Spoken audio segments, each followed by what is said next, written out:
कर्नाटक चुनाव के नतीजे 13 मई को आएंगे, लेकिन उससे पहले एग्जिट पोल में बीजेपी के लिए अच्छी खबर नहीं है।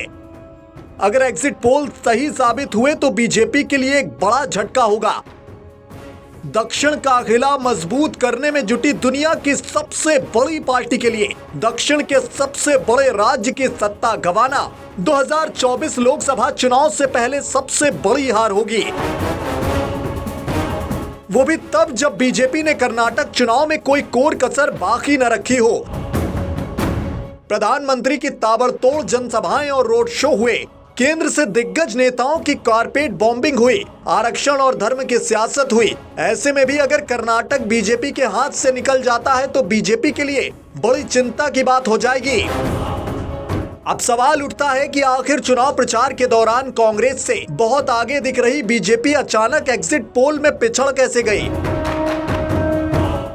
क्या प्रधानमंत्री की सभाओं में जुटी भीड़ वोट में नहीं बदल पाई, या फिर बीजेपी अपने ही बिछाए जाल में फंसती चली गई? इस वीडियो में हम कुछ ऐसे ही फैक्टर के बारे में बात करेंगे जहां बीजेपी का दांव उल्टा पड़ गया। मुस्लिम आरक्षण का दांव। चुनाव से ऐन पहले बीजेपी सरकार ने कर्नाटक में मुसलमानों को मिल रहे 4% आरक्षण को खत्म कर दिया। प्रधानमंत्री नरेंद्र मोदी, गृह मंत्री अमित शाह समेत तमाम बड़े बीजेपी नेता चुनाव प्रचार के दौरान मुस्लिम आरक्षण को गैर संवैधानिक बताते रहे। कर्नाटक में 13% से ज्यादा मुस्लिम वोट हैं और करीब 40 विधानसभा सीटों पर उनका प्रभाव भी है। आरक्षण खत्म करने की बात मुस्लिमों को नागवार गुजरी और एकजुट होकर कांग्रेस को वोट किया। मुसलमान वैसे भी बीजेपी के वोटर नहीं हैं, इसलिए ऐसा नहीं है कि बीजेपी को मुस्लिम वोट से कोई नुकसान हुआ हो, लेकिन कांग्रेस को फायदा जरूर हुआ और उसी फायदे से शायद बीजेपी पिछड़ जाए। क्या बजरंगबली का मुद्दा भी काम नहीं आया? कांग्रेस ने जैसे ही अपने घोषणा पत्र में बजरंग दल को बैन करने का ऐलान किया, बीजेपी तुरंत हमलावर हो गई। बजरंग दल पर बैन को बजरंगबली के अपमान से जोड़ दिया। राज्य ही नहीं, देश भर में बीजेपी नेता और कार्यकर्ता हनुमान चालीसा का पाठ करने लगे। खुद प्रधानमंत्री ने लोगों से कहा कि बजरंगबली का नाम लेकर बटन दबाना।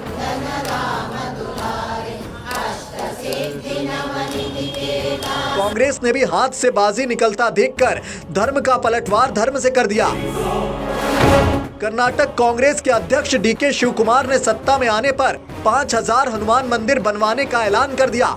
एग्जिट पोल देखकर तो यही लगता है कि कर्नाटक की जनता को बीजेपी से ज्यादा कांग्रेस के हनुमान पसंद आए।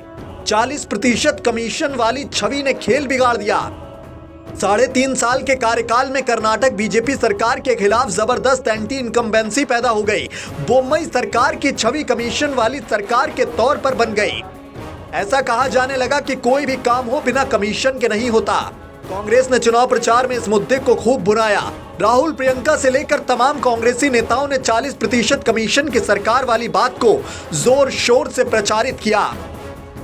यहां तक कि जनता के बीच ये मैसेज पहुंचाया गया कि खुद मुख्यमंत्री बिकाऊ हैं। अगर सत्ता बीजेपी के हाथ से जाती है तो यह हार का सबसे बड़ा फैक्टर हो जाता है। लिंगायत समुदाय की नाराजगी। बीजेपी ने जब येदियुरप्पा को कार्यकाल के बीच रिटायर कर दिया, तब लिंगायत समुदाय में नाराजगी की खबर आई। बसवराज बोम्मई को कुर्सी सौंपने के बाद मैसेज गया कि बीजेपी लिंगायतों को वोट बैंक के तौर पर इस्तेमाल कर रही है। जगदीश शेट्टार जब नाराज होकर कांग्रेस में चले गए, तब भी संदेश गया कि बीजेपी अब लिंगायत नेताओं को तरजीह नहीं दे रही है। 14% वोट बैंक के साथ लिंगायत कर्नाटक की बहुसंख्यक आबादी है।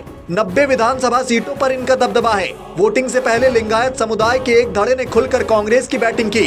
कहा गया कि बीजेपी को ना लिंगायत की जरूरत है, ना ही लिंगायत को बीजेपी की। अगर एग्जिट पोल सही साबित हुए तो इसका मतलब साफ है कि लिंगायतों ने बीजेपी को बड़ा झटका दे दिया है। येदियुरप्पा का सीएम चेहरा ना होना, येदियुरप्पा का चेहरा ना होना बीजेपी के नुकसान की बड़ी वजह हो सकती है। येदियुरप्पा को रिटायर कर बीजेपी ने जुलाई 2021 में बसवराज बोम्मई को मुख्यमंत्री की कुर्सी पर बिठा दिया। हालांकि वो चुनाव प्रचार में पूरी तरह से सक्रिय रहे। बोम्मई बड़े नेता हैं, लेकिन येदियुरप्पा के मुकाबले कहीं नहीं ठहरते। लिंगायत वोटों पर जो पकड़ येदियुरप्पा की है वो किसी और की नहीं हो सकती। एग्जिट पोल पर भरोसा करें तो बीजेपी के पिछड़ने की एक बड़ी वजह ये हो सकती है टिकट बंटवारे को लेकर विद्रोह। बीजेपी ने कई बड़े नेताओं का टिकट काट दिया। पार्टी में बगावत की स्थिति आ गई। पूर्व मुख्यमंत्री और बड़े लिंगायत नेता जगदीश शेट्टार पार्टी छोड़कर कांग्रेस के साथ चले गए। पूर्व डिप्टी सीएम लक्ष्मण सावदी ने भी कांग्रेस का हाथ थाम लिया। माना जा रहा है कि बीजेपी को इससे भी वोट का नुकसान हुआ। कर्नाटक चुनाव में बीजेपी ने केंद्रीय नेताओं की कारपेट बॉम्बिंग कर दी। पीएम मोदी समेत तमाम नेताओं की सैकड़ों रैलियां और सभाएं हुई। राज्य के नेताओं को चुनाव प्रचार में उतनी तरजीह नहीं मिली। प्रधानमंत्री नरेंद्र मोदी और अमित शाह को छोड़ दें तो केंद्र से पहुंचे बाकी नेताओं की जगह जनता स्थानीय नेताओं पर ज्यादा भरोसा करती।